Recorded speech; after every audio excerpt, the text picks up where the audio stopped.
Hello, everyone. Thank you for joining our monthly ADDA meeting. Allison Scobberg cannot be here this evening. My name's Meredith. You are joining an event that is recorded. It is in webinar mode, so you cannot be seen or heard, but we would love for you to put questions in the chat box, and Robin stands ready to be interrupted and answer your questions this evening. We will go for an hour or less, depending on how things go. And I'm so happy that you're here. And we will be sending you the recording that lives on a YouTube channel, the slides, they're clickable slides, so you can get all those lovely hyperlinks and contact information for reaching Robin and her team. So thank you so much again. I'm going to turn it over to Robin. Robin, will you please introduce yourself and tell everyone about your company? Yes, hi, I'm Robin. So happy that you're all here. Lighthouse Learning Resources began officially in 2011, although as an educator, I've been working with individuals with neurological and genetic differences since the late 1980s. So I eat, sleep, and breathe this. I love this work so much. And my company is named in honor of my sister. Her name is Lorraine Rettie, and Lighthouse is Lighthouse Learning Resources, is LLR. Laurie's not living anymore, but she guides the efforts that we do through the company. Our company is a consulting company. We are anchored in neuroscience that has emerged the last 20 plus years. I began working with sensory systems and understanding the neurology of children's behavior in early 2000. So what I'm going to share with you tonight is all rooted in and anchored in neuroscience. If you have questions, let us know in the chat. I see that we have someone there already. Okay, so let me get started. And I do the screen. Hang on, I'm going to move this down. Oh, it won't advance, Meredith. Let's see. Oh, there we go. There we go. Okay. So we're going to learn about the how, why, and what. Often you hear about theories. You will have theories, but I want you to walk away with something tangible that you can use day to day. I don't know if you would, in the chat box, just put P for professional, or and then PA for parent, and then T for teacher. We're hoping we have a well-rounded group here. Just kind of wanted to get an idea as to who's here.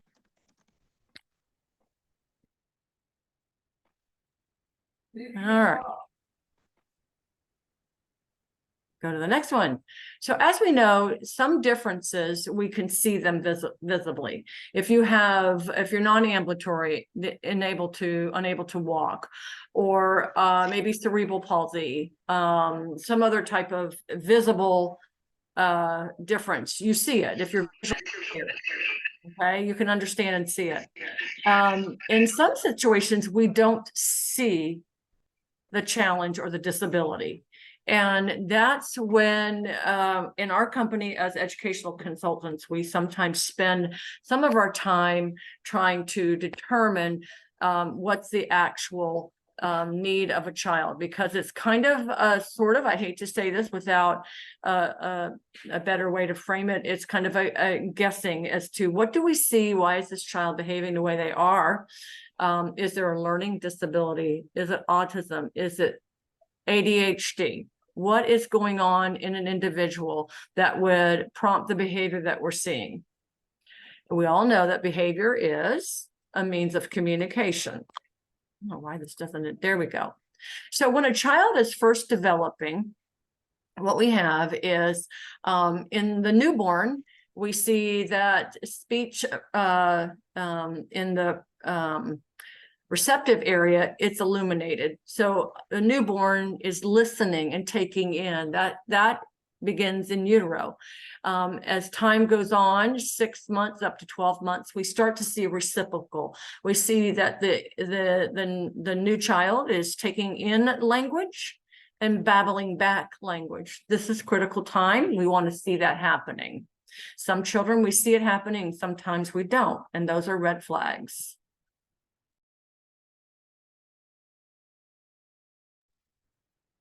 So if we're looking at receptive and expressive language, those are clearly understood. You know what they are: to receive language, express language. Mixed receptive is where we see someone might really have a significant challenge. And those can usually be defined as a disorder. And you're looking at, how does this affect social? How does it affect learning, academics, all of the above? So then we have specific language impairment, which is where we're looking at a language disorder and delays of the skills. We see this commonly with autism. We see it commonly also with sometimes attention deficit disorder. It's across the board. We have rare disorders. So we have AT, and it's ataxia. It's a collection of autoimmune diseases. Long-term life range is short. You don't really recognize the onset of this disability until maybe the child starts to walk and you're seeing a wobbly gait and things like that. Sometimes we saw it earlier with language and we didn't pick up on it. All right, so we have dyspraxia, and apraxia. Those are, apraxia is more neurologically based. The individual can hear and process sound, but when it comes time to get that sound out to produce letters and then words, that doesn't happen. It's jarbled. We have just dyspraxia, which is full body challenges. There's the lack of motor control. This is also a concern. We look at dysarthria. Dysarthria is the coordination of the muscles in the mouth. Sometimes we look at children, we find underneath that little flap, underneath your tongue, is tight. It doesn't allow the tongue to move to articulate well. We're looking at all of these things to determine what is a child's need. Dysfluency, we look at stuttering or hesitation or repeating quickly, things like that. What we do know about, now let's look at the psychology of an individual, of a human being. We know from Maslow's hierarchy that we need our physiological needs to be met first. We need to feel safe. We need to feel that we are provided for: food, clothing, all of those things. And then we're looking at safety, and we need to feel loved. And that hierarchy continues. And at the top is we're looking at self-actualization. And it's at that point we can really start taking on some of our owning our own differences or who we are, and we embrace it.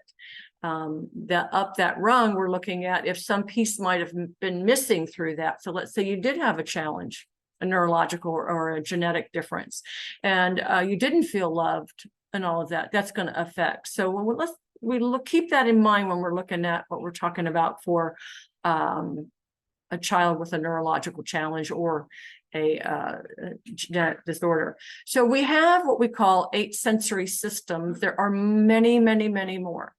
But in this slide, this is only shows 7, but we actually have one we're going to get more thoroughly into. It's fairly new on the scene, the last 10 to 15 years of understanding. But what we talk about with the sensory system is we're looking at the central nervous system, how the information is coming into us through the environment around us. How do we process it? And we're going to talk about that. And then how does our brain receive it? What happens to us if we don't receive it correctly? So we're going to look at this pyramid of learning is what this is referenced.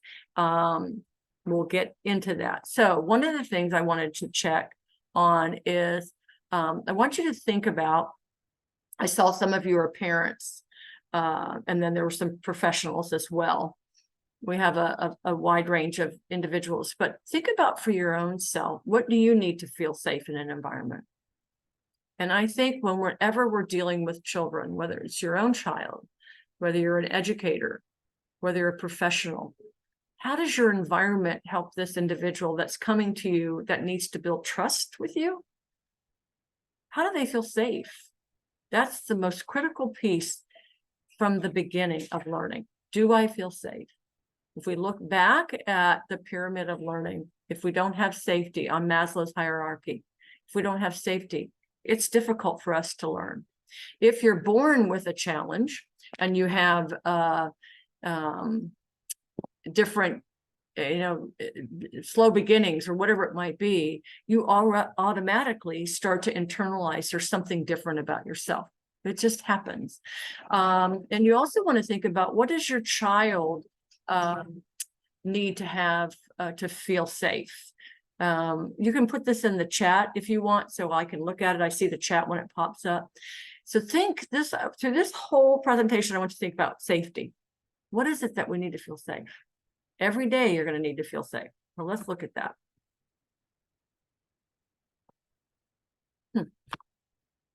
One little thing. Okay, so let's look at the sensory system. We know the 5. You guys are familiar with the 5: sight, smell, taste, hearing, touch. It's much more extensive than that. In our mouth alone, we have so many sensory systems. We don't get into that, but that in the mouth can affect behavior as well when there's something askew, like dysarthria or apraxia. Okay. But when you're looking at these sensory systems, do you think that the 5 senses, that's typical of what we've learned in school? Lighthouse is trying to get that changed through Texas Education Agency. We should be looking at 8 sensory systems. So the tactile system is 2-pronged. It's being touched and then touching.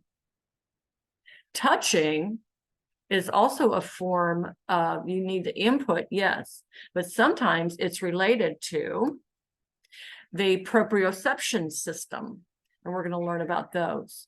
That proprioception is where our sense of body, where it is in space, what position are we in. And then you have the vestibular system. That's an inner ear vestibular nerve, has a little bit of fluid. And as we move in life through development, that nerve is able to develop. What we've noticed the last 10, 20 years is our children are moving less. They have more sedentary work. This nerve, and you look at the National Organization for Occupational Therapy, there are articles about how that nerve has not developed appropriately through the last 2 decades or so due to our more sedentary work. If you think back in the farming days, we were constantly getting this vestibular and proprioception input. Finding out where our body is in space takes us to, we have to move. We have to feel a sense of where we are in space and how do we navigate and how do we get around. Well, we're doing less of that. So those 2, vestibular and proprioception, go hand in hand in many ways. The 8th sensory system, which come on scene by Dr. Kelly Mahler, Mahler, Kelly Mahler. She's fascinating. I met her, attended her session. World Autism Organization came to Houston in 2018, and I was on the US board, and Dr. Mahler was one of the presenters, and what she shared was life-changing. So interoception is the body's natural autonomic response to saying something in my environment is making me feel unsafe. This whole presentation is about safety. And so interoception starts sending you warning signals. So what does all that look like? So you've got your 5 senses, touch having 2 components to it. This visual is critical. If we overstimulate, we're not just looking at, oh, those colors are pretty or whatever. You're going into classrooms with tons of, I'm not trying to mock anything, but a Pinterest classroom with tons of visual decorative stuff that is counterproductive to learning. It's overstimulating the visual. You also have hearing. If there's too much sound going on, what does that sound feel like to an individual? Is there humming from the lights? All of these things have to be taken into consideration. You're going to learn the professional that will do that to help. Put all those 8 sensories together, 8 sensory systems together, and let's take a closer look at your child or a child that you're working with, or if you're an educator, a child that's in your classroom. This is where Yeah, this is where we don't support our educators enough. I am an educator, but I also am a consultant, and we do go into schools and navigate with the school staff, with the parents, and try to build these relationships. So when we're looking at vestibular, you've got this child that is not identified as having ADHD. This is the child that we see either inattentive or hyperactive. The hyperactive child's vestibular system could be off. They're constantly seeking movement because they can't regulate. They don't feel safe, whatever it might be. And so, for example, too, we notice that these children have difficulty sleeping at night. So if you're not getting a deep enough REM stage of sleeping, rapid eye movement, deep sleep, the body's completely relaxed. These children wake up seeking movement in order to stay awake, to keep going. We also look at proprioception. Proprioception is like when the body is here and the head is tethered over here on like a balloon would be. And so what happens is that individual doesn't know the brain and the body is not in sync. So this individual is often touching things to find out where they are in space. So for example, walking down the hallway, they're running their hands along the wall. I've worked with situations where a young child tapped his feet walking down the hallway and rubbed his hand all along, and he was getting written up for that. Kindergarten. So we had the occupational therapist, that is the professional that will come in and look at these sensory systems. And so that the simple solution was to put a backpack on there with a blanket on his back, with a blanket in it, to create a sense of weighted feeling. So he knew where his body was in space. He got that input of feeling, okay, I'm grounded. I know where I am. I don't necessarily need to rub my hands on the wall. And all of those behaviors, touching your friend in front, rubbing your hand on the wall, stomping your feet, dissipated. Then we have interoception. This is my favorite. This one is where the rubber meets the road. When we are looking at a child whose other systems are all off and we can't figure out what's going on, we're going to call in an occupational therapist. This is what should be done. If you are a professional and you're working with a child that is showing these signs of seeking or low registration, where they're not really just they don't get satiated. So they no, that's a high seeking, excuse me. So they are already satiated, and what's happening is the smallest thing can topple them. So what's happening in this situation, you want to look at those sensory systems, what's going on. And at that point, we can make a better determination of how to support this child. So these are the visuals that show, these visuals I want you to know, Lighthouse works only with individuals that have, I hate the word disabilities, but challenges. And so these visuals were made by a young girl I've known since she was in second grade. She was my daughter's friend. And she is now in her almost 30. And these visuals were all made by her. And in doing this work for Lighthouse, she started to learn about her own sensory system. So we have individuals that have a low threshold that will topple over quickly. We have an individual with these sensory systems who don't seem to, their cup never fills up. They're just kind of disengaged. So we want to look at all this information. Well, how does this information come into the body? That's the most important thing right here. So information is coming through our peripheral nervous system. So if you look at the PNS, peripheral nervous system, think of it as if it's connected to the central nervous system, CNS. That's the largest nervous system in the body. And the information travels through the peripheral nervous system, up through the body, and goes to the central nervous system. So think of it as Mississippi River and the little tributaries that spawn from this massive river. This is what's going on in the human body. So great, what does that do? It travels up, and by the way, this is a child's, and these are all done by our artist with she has mental health needs, and she's was able to do this. So what happens with this in a child or an adult? What's going on? it travels to the limbic system. And the limbic system in the human brain is one of the most complex and fascinating components. We have different opinions, medically speaking, scientifically speaking. There are different components. Some will say there's 4 or 5 elements. Some will say there's only 3. Some will say there's 7, whatever. I tend to focus in on what I can understand as an educator. I also use everything I'm teaching you for my own self, and you'll see why in a minute.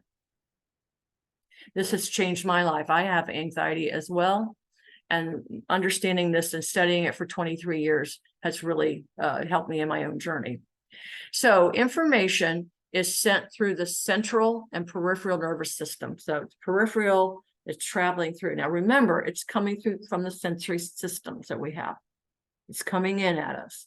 We're supposed to regulate it. Right now, you're sitting at home or an office or wherever, and you've got the lighting, and you've got AC, or you don't have AC. Your AC is broken. You got a fan on. All these things are stimulating your 8th sensory system. It's continuous. It's autonomic. We can't stop it.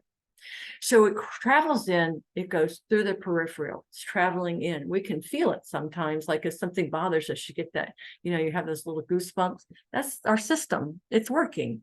And it goes to the central nervous system. So now we're up through the brain stem, we're up into the brain. So this system is supposed to work in a certain fashion. It doesn't always do that. It's dependent upon what sensory systems are going on. It's dependent upon Maslow's hierarchy. Did we have everything we needed in the morning?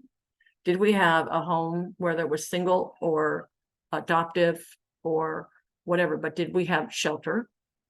Did we have a meal? Is our homework done? Is someone helping us? Or even if you're an adult and you're trying to get out of the house and you're trying to think of all these things, what about your executive functioning? We're going to look at all those pieces. So here we are, and the information is going up to our brain. Initially, it goes through the hypothalamus, which is the regulatory system, and it's one of the components. And at that point, that's your interoception base of sorts. There's more to it. It's much more complex. I've made this simple for us who live day to day. We don't have to be the scientist. We don't have to be Dr. Kelly Mahler, although I wish I were. I'm not. But it does give us a foundation in order to help ourselves and the individuals that we work with, or our own children. So it goes into the hypothalamus, a regulatory system. And at that point, some decisions are autonomic. This is, it's not like you're thinking about it, it's happening. And you're thinking, okay, and your brain is telling you, I am panicked. Or something says, I think I can handle this. And it's all going on as it continues to travel. And now our interoception is starting to maybe show some signs of warning. Okay, not quite there. My stomach might hurt, or my head's starting to spin, or I really can't hear people. It's too much information coming in at me. Interoception is doing its job. Something has triggered something in this whole system. Then it goes over to the hippocampus. The hippocampus is one of the most powerful components in the limbic system, believe it or not.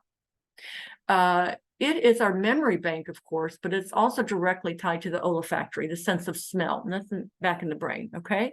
So if we smell, let's say, Thanksgiving's coming up and you smell pumpkin pie, and you think, I remember that time when I was a kid and my grandmother made this pumpkin pie. It was the most delicious pumpkin pie I've ever had. Or it could happen where something negative occurs. So if something negative occurs, because the hippocampus is also your memory bank, that can trigger a negative emotion. And what are you going to do with this negative emotion? You don't know what to do with it. Nobody's taught you. What are you going to do? You're going to explode. Let's back up a little bit. So once this memory has been triggered, there is a Dr. Bruce Perry. He's a psychiatrist. He has the location, I believe, of organization, or part of his company is in Houston. He also has, I think he's based in California. His information is phenomenal. He has a new book out. I think it's called "What's Your Story" or "What's with You" or whatever. Anyway, I think it's on Amazon. You'll be able to find it. Dr. Bruce Perry. So he was working with a young boy that was at a residential treatment facility due to trauma experienced at home. The center of that trauma was his biological father. And so the first year the boy was there, he was doing really, really well, making progress. They were doing therapy sessions with him, helping him learn to regulate, teaching him about what's going on in his brain and body. And then the next year rolls around, he has a new teacher, and suddenly this child is spinning downward. Nobody can figure out what's going on. The teacher is doing everything the teacher should do, but this child is not the same as he was the year before. The biological father comes in for a therapy session with Dr. Bruce Perry. And it's at that moment he notices the smell, the sense of smell, the cologne the father's wearing is the exact cologne that the teacher wears. So that memory bank is autonomic. You can't stop it. Once that boy smelled the teacher's cologne, it triggered anxiety and memories of trauma. You can't articulate that, it just happens. And so all they had to do was go in and stop the teacher from using that cologne. And that boy was able to, once again, make progress educationally and socially. That is how strong the hippocampus is. When we work with, when our company works with staff, we're always trying to be cognizant of don't wear perfume, don't wear cologne, and don't wear hairspray. Because these things can trigger children, even that who are not identified in your general ed classroom or in your therapy sessions or whatever. I used to work at the Monarch School and Institute in Houston. It's a private school, international school for neurological challenges. And we never wore cologne. We minimized what was on the wall. We also knew that the color of the wall matters. Sherwin-Williams has a full line of sensory-friendly paint, and it's research-based. Low color, like a gray or a pale, not pastel, a pale like forest, not even forest, but a pale pea green or a pale blue, coal blue are the colors that are most calming. So you have to be careful what's going on, careful what are you affecting. That's why I say the 5 senses are critically important, but they're not the only ones. So then we get into the amygdala. And you'll see on this picture of the brain at the limbic system where the amygdala are. The amygdala are a primitive response to fight, flight, or freeze. We're looking more at fawning, where someone constantly is thinking about the same thing over and over, perseverating. Right now, we're going to stick with fight, flight, or freeze. In our school system, through Lighthouse Learning's consulting company, we are seeing a lot of these children in turmoil, and they're at the fight, flight, or freeze response. They're blurting out words. They're unwilling to participate in something. It can be that they can't communicate. It can be someone triggered a memory. All of these sensory things, they're cold. They didn't eat this morning. They attended a boxing match last night in their home. What was going on? There is nothing that we can do to fix what goes on at home. Absolutely nothing. So here we are with this child that is in that fight, flight, or freeze mode. And I'll just give you an example. I'm not going to tell you the district, but I have a serious case of a little boy that just turned 11 in July, and he will blurt out. He's been restrained over 100 times since age 4 in a public school setting. He is traumatized, and he will blurt out words, and he will say F you or things that it's his response. It's in his memory. It's there. It's stuck. So it's down, and now he's at the fight, flight, or freeze. And we want to get him to where the prefrontal cortex is. The prefrontal cortex is your forehead. Put your hand on your forehead. This is your prefrontal cortex. This is the regulatory system also that's supposed to be communicating with the amygdala, kind of saying something, not literally words. You're okay. You're all right. It's not that bad. It's a small problem. Okay. And then hoping that that fight, flight, or freeze response will calm down. The challenge is if children haven't been taught all of this, they don't know what to do. So now you know kind of how this system works. That's great. What do I do with it? Well, let's look at what we do. So Dr. Dan Siegel, if you've ever read The Whole Brain Child, is a phenomenal book, and his work is incredible. He does focus in on the emotional brain and the rational brain. Through the years, we have seen that our prefrontal cortex is actually bigger than it used to be. That's where we have impulse control, empathy, organizational pieces, all of that's going on in the prefrontal cortex. Fortunately, we see it is growing a bit, getting bigger. So when the emotional brain is having a response, it's traveling that pathway. And then the prefrontal cortex is supposed to help regulate. But if you don't have the tools to regulate, you're stuck in the fight, flight, or freeze or fawning mode. So let's look at what happens. The first thing you have to do is you have to have a safe place. A child has to feel safe. Your place should feel safe. At Lighthouse, we go in some rooms, we start redoing and creating. We have like this is a see-through tent. The teacher can see the child, but the child still feels safe. How does this child access this tent? And what about everybody wants that tent? Look at the tools inside this tent. These are not toys. These are fidgets. And in our program, which is called the Anchor Teaching Framework, these are called anchor tools. They are purposeful, research supported.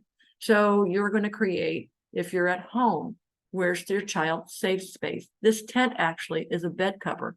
It collapses. It's really thin. It can go behind a bookshelf. It's so portable, but it's also, you can put it on top of a single bed and your child has that safe place to sleep. Hopefully it increases their length of REM, rapid eye movement, deep sleep.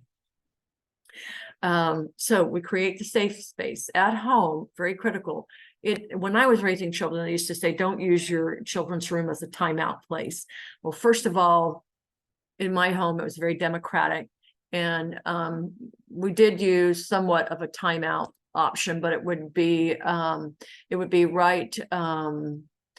Those tents we have on our website. But in our home, we would not say, go away from us. And this is what I think we need to change in the public school system. Don't leave us, you stay here. You have a safe space in this classroom. And how does this child learn to access it? So my kids would sit beside the refrigerator and I would tell them that you have time to think. I'm not mad at you, but you have time to think. And then a few minutes later, are you ready to talk? Yes, I am. Now let's replay what happened. What could you have done differently? Not what could you have done better? That implies you don't know what you're doing. Well, you're learning. You're a young child. So let's go on to the next slide. We also know, like I said, with the vestibular needs, children have to move. And we've taken that ability away. They're sitting, I don't know how many years ago this was. It was a Vanguard program, and they were happy to say that their first grade students were able to sit for 45 minutes to write. There's no science that would support that. So and then there was this child that was in there that was brilliant, but he was on the spectrum and he could not sit that long. So he became a behavioral problem. So what we do is we look at the child through a lens of, how do I meet what this child needs? I don't know what happened before they came to school. All I know is that I need to help this individual feel safe in my environment, in the moment. I need to teach this child about the brain, and you're going to see how we do that. They need to know, we did a pilot program in a local school district. We taught the children amygdala, hippocampus, the limbic system. We taught them all. your sensory systems and what was going on. The pilot program needed to be longer, and it was just right around COVID, so it was compromised. But it did give us some information that we were on the right track, that these children can take in that information. So in movement, all these tools, anchored tools, we are allowing a child to move. So we're going to specifically teach this child how to get access that movement. I do not know why that does that. Okay, here's how we start with a child. Instead of, believe me, there are children out there that are so complicated. I'm making it sound like this is so easy. It's not easy. It is not easy. It's never going to be easy raising children, but we can do it. And we have to try again and try again and try again. So the first thing is we have to say to a child is, yeah, you have ADHD. Your body, and we can go back up to that sensory system and we can look up. I can't get my slides to move as fast as I want. Otherwise, I would have gone right back up to the sensory slide. Your body needs movement. That's your vestibular. It's in your ear. You need that. Is that bad? Is that bad? No. Are you wonderful? Yes, you are wonderful. It's what you need. Can you tell people I need movement? Sure. Are you allowed to? Yes. We always tell children you need to advocate, learn to self-advocate. They don't know what that means. What we say is you have permission to say what you need. You have permission to speak. Permission is the word. You can speak about yourself. What are your needs? Well, I don't know my needs. No one's taught me. So we're going to demystify. Demystify comes from all kinds of minds, attuning a child. I took that course 100 years ago, long before y'all were born. It's a 40-hour course. It was by Dr. Mel Levine, who's no longer around. And I still think his work was exceptional. The 8 neurological constructs of how we process information. One of his biggest things was you demystify. I have thyroid. I have a thyroid. I know now when I take medicine why I'm taking it. I know what my thyroid is. I've looked it up. I'm okay with it. It's all right. I have dyslexia. I did not know till I was 40, trying to help my own daughter who has dyslexia. I found out at age 50, I am significantly hearing impaired. All of those pieces finally helped me understand who I am instead of hating myself, which is what I did growing up. I couldn't learn like others. I couldn't read. I couldn't hear what they were saying. I kept watching their lips, trying to read their lips. It all came together. But by then I had anxiety. This is when I dove into the neurological part of why am I the way I am and how do I get myself out of this? It's just driving me crazy. So I started to demystify my own self. I would tell my daughter, my youngest daughter, when she was getting identified, she was in 1st grade. I showed her MRIs by Dr. Oh my gosh, I can't believe it. The Texas Literacy, Eldo Bergman, Dr. Eldo Bergman, the Texas Literacy or Family Literacy Network. Phenomenal work. He's not doing the work anymore, but his sons are. And he helped with me and my daughter understanding our dyslexia needs. It's the left side of the brain. We talk about the Broca's area. What is the Broca's area? Named after the doctor. It's the smallest unit of sound. That's how we process. We start with phonics and then we go to phonemes. And if this isn't working, this is why we have dyslexia intervention. That's just been updated. We're in 2023 and this state is still struggling with identifying dyslexia. Jordan was one of the very first in Cy-Fair ISD in 2002 to be identified. She was just going into 2nd grade. And they kept telling us we had to wait. I said, I'm not waiting. Thank God I did that. Demystify, told her what it was like. She thought she was cool. I said, Walt Disney had dyslexia. You're fine. You're great. It's just this side's not working. We're going to make it work better through this instruction. Role play with the child. Practice it.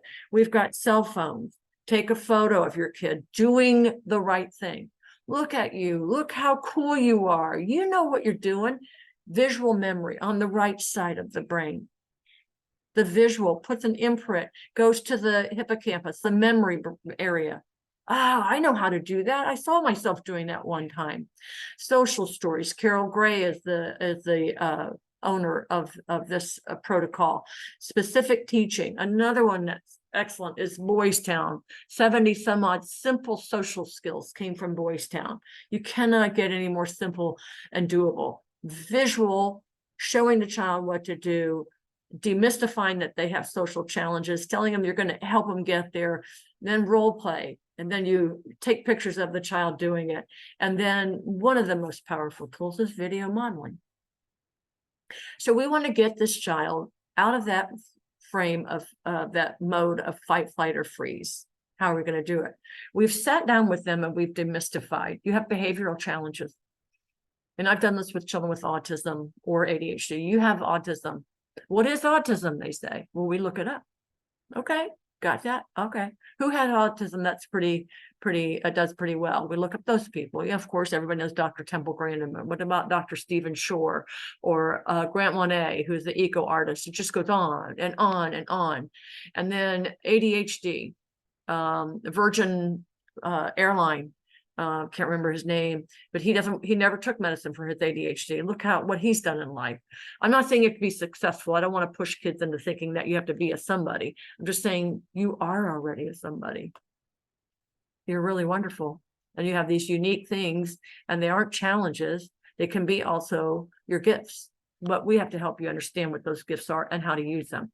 So video modeling, seeing myself do it, that's what I need. What we do in our program, the Anchor Teaching Framework, is we first help individuals do a personal sensory profile. And this is done through an informal sensory questionnaire. I have studied and taken all kinds of questions that typically are on some kind of sensory profile or whatever. And I've helped children, for young children, it's picture-based. Do you like a room that has lights? Do you like bright lights? Do you like dim lights? Whatever it is. Once they figure out what their needs are, then they go in and they graph. And it might be that I have a high need in touch. I have to touch. Are you bad? So we go back to demystifying. This program is a 2-week whole group lesson. So this is true SEL, social emotional learning. Everybody's learning about their own sensory needs. And so then you go in and you say, okay, so I need to touch. Years ago, I was at a preschool and they asked me to observe a child that really should have been identified through the district. And that's what they're trying to do. This child walks into a center. 2 boys are already in there building blocks. The child follows the protocol. If there's not a paper clip for you or a clothespin for you to move, you can't go in there. Well, there's one clothespin. He moves it. He's allowed to go in. He's smart. He knows what he's doing. He's awesome. He walks in, and right when he walks in, he accidentally bumps the structure that they've built. They cry. They reach out. They talk, they say to the teacher, Justin just knocked down my block. Justin did this. Justin, the teacher runs over and starts to have a conversation of, Justin, why did you do that? And I had to watch that. And I wanted so badly to go in and say, Justin didn't do that. Justin's body, he has what we say, motor planning control. That's not his fault. It's not his doing. So we had to back that up, and that was really hard. But so we help these children understand. I need movement. I'm going to bump into somebody. My proprioception. I'm always bumping it. I need that input. Okay, so I have to learn that when I just bump Sarah, she's upset. And I need to turn to her and say, sorry, Sarah, my proprioception got in the way. I didn't mean to bump you that hard. Are you okay? This is where we need to change. All right, let me go on. I get all excited about this. The next thing we do is the child creates their own action plan. This is the elementary one I'm showing you, but we have this for teenage individuals as well. It's more text-based, and then they do an informal questionnaire about their sensory, and they do graph, and they identify what are their sensory needs. These are not challenge, and how do these sensory needs affect them day to day? Okay, so I have ADHD, I have executive challenges, my prefrontal cortex, it doesn't fully develop till I'm age 25, 26, but because I have a neurological challenge, it might not ever really fully mature. So I need to learn these strategies right now. I do. I'm 5, I'm 6, I'm 12. My little guy up in, I forgot to finish that story. He was blurting out words, and he can't stop. He's been restrained over 100 times. And the next thing we know, his teacher filed a police report on him for verbal aggression. This is a baby. He's been on earth just 11 years. He's taken out of the school district by campus by an officer. He goes down to the police department. They fingerprint him.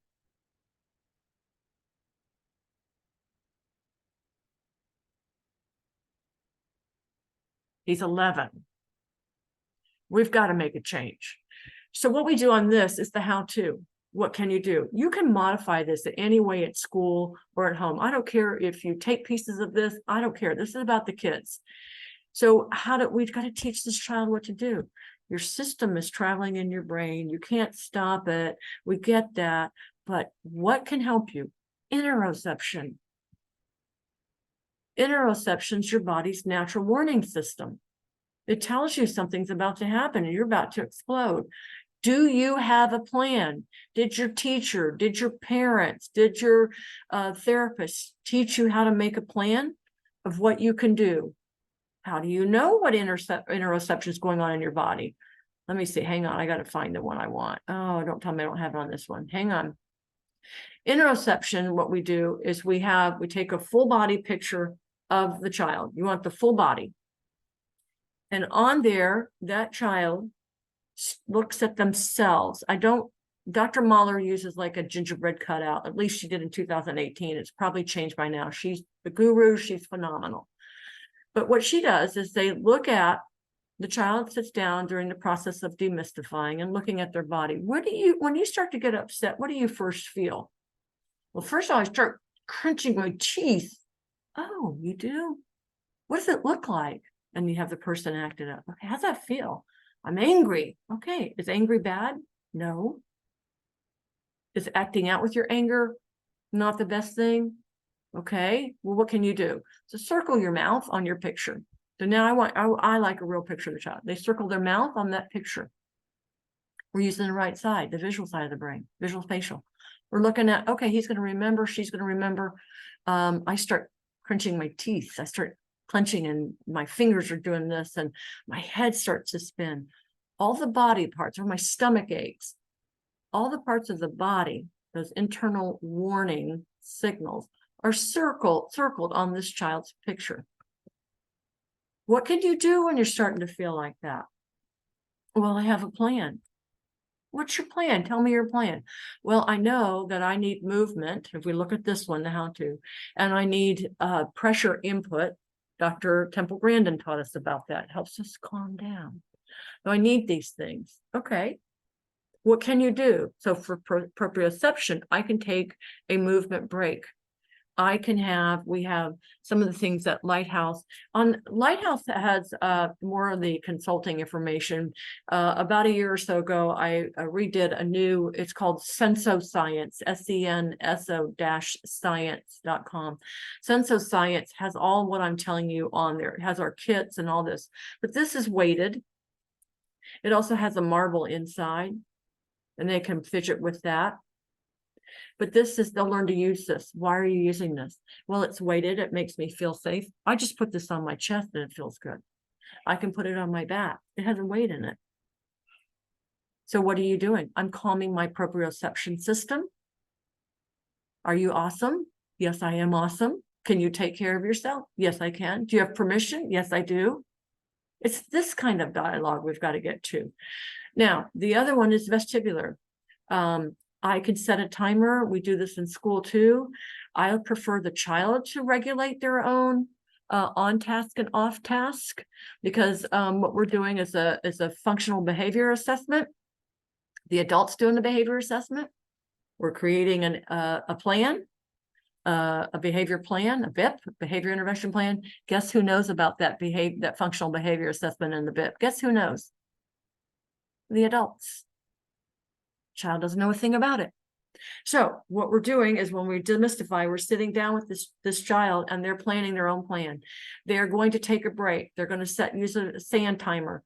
I can take 5 minutes on 5 minutes on my task, depending on the age. Set the timer, take a 5-minute break. I go over to the movement center and move around, or I go in the calming tent, the calming space, whatever.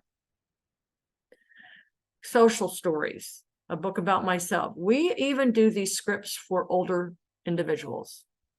Video modeling. If I see it, it's in the right brain. I remember it. It shows what the child is doing.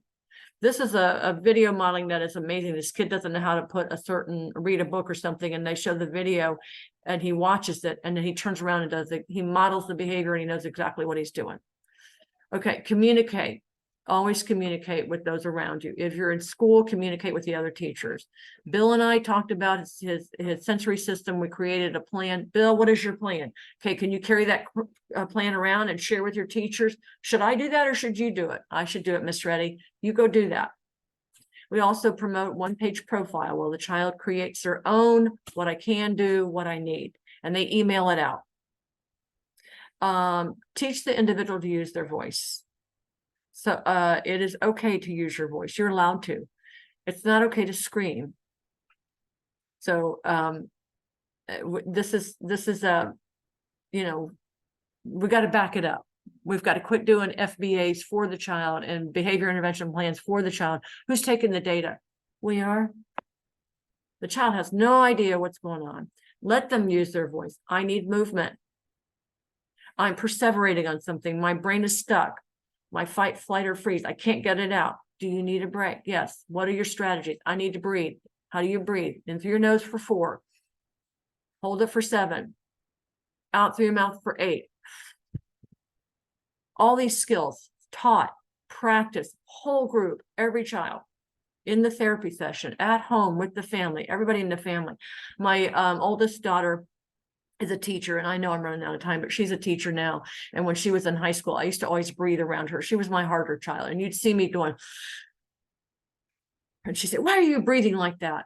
About 2 years into teaching, she said, Mom, guess what? And I said, what? She says, I breathe now.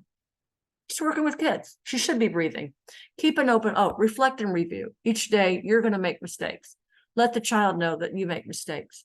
It's okay. Review what could you do differently. And if you don't want to review it, just know you made a mistake, but you're still okay. It's okay. I make them every day, every day. Open mind. This information I'm telling you is so much more in depth, but if we don't change what we're doing with kids, our company comes in and will help staff do this. This has got to change. The responsibility of the child's behavior is the responsibility of the child, not me. If I don't give this child an opportunity to learn what's going on in their system, make a plan, understand they're okay, the child is left feeling negative and the behavior increases.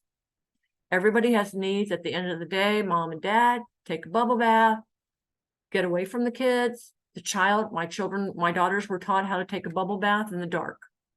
They did. Child find law. Behavior, when they say there's no academic need and they're not going to really do much about the behavior, that's not appropriate. Every child, regardless of their academic ability, if they're showing behavioral signs that are over the top, you need to request support in writing. Everything is done in writing. Phone call, Ms. Smith, today you go email back and say, thank you for talking to me. I know Tommy's having some behavioral challenges. I really want to work with the sensory processing. I want an OT evaluation. I'll send that to you in writing, and you get it done in writing. Here's our sense of science. We have 4 different kits. We have a calming kit that teaches the child about their brain. It's an online parent and child training. We're getting that going. We started before COVID and we haven't gotten it back up. We will. It teaches the child what to do. There's a letter for the teacher to understand that your child should be able to bring this calming tool. Okay. This is an employment kit. I used it at Monarch. We went from a very small percentage of employment up to anywhere from 42 to 56% when we brought in the sensory. Longevity increased. We are doing officer training. We did Fort Bend. We sold 170 officer patrol kits to help diffuse people with mental health or autism. The more we do, the more we provide individuals with an anchor. They can navigate their behavior. If we don't have, can you tell them a teacher? If they don't have the tools to navigate, they're just going to continue with that behavior. Okay, I think I did it within time. We got 3 minutes. That was great, Robin. Does anybody have any further questions? A couple of folks had asked about your websites, and I think I put them up here properly. And I will, in the follow-up email that they get tomorrow, I'll re-verify that. Yeah. So I really wish I see we had a lot of parents here. Please know that you can ask for this at school. You do it in writing. Your child's having behavior challenges, get that occupational therapist in there ASAP. That's the professional. And you do this in writing. Yeah, where can I get info about how to explain to my child about this? You can have to Google, but what we do is we have a training session. So what I'll do, Meredith, you give me the emails and I'll send out some of the training sessions that we're doing. That's the only way. You can piecemeal it yourself too. I don't think that this is that hard, but ours is very in sync and directed, and helps the parent understand the child as well as the child understand themselves. That's the biggest thing. So I think Wonderful. So Robin, if parents reach out to your company, they could get some help, not necessarily you answering it, but your staff. Yeah. I know you're busy, but I will make sure folks have the contact information following up. Yeah, what I might do is just put one email out. Do you save the chat, Meredith, at all? Yes. Because I have a chat here. You mentioned executive functioning skills. Can you mention how EFS fits in? EFS, once you're teaching a child about their challenges, that executive functioning improves. Being disorganized with ADHD, immature prefrontal cortex, you're just going to have to teach skills, very specific skills. They always talk about chunking, one thing at a time, blah, blah, blah, blah. It's more specific. It has to be more intense. And ADDA, attention deficit disorder, with Pam Esser, the executive director, and with Fort Bend area, we can collaborate to kind of create some training sessions for this, but we do charge a fee for that. I'm sorry, because you get the kit, you get the whole thing. You get the sensory profile, the sensory questionnaire, and this is really empowering your child to know yourself. You also get information to take to the teacher, so the teacher knows that your child and you are working on their behavior, and if they won't put it in, it lets you put it in, then we call for a meeting. 504 meeting, whatever it is, we do it. Okay. I know we have to go. Wonderful. 7:30. Just right. Exactly on the nose. Thank you so much for coming. I absolutely love this work, and if we can help you in any way, we definitely will.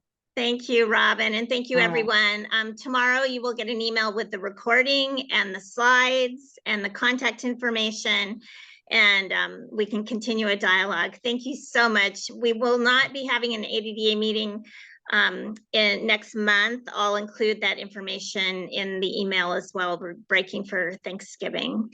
We'll have. I will get a copy of the chat, right? So I can answer some of those questions. Okay, great. Absolutely. I'll make sure you have all their contact information. Okay, you guys are marvelous. Thank you so much. Remember, your child is beautiful. Aw, thank you, everybody. Thank you. Have a good evening. Bye.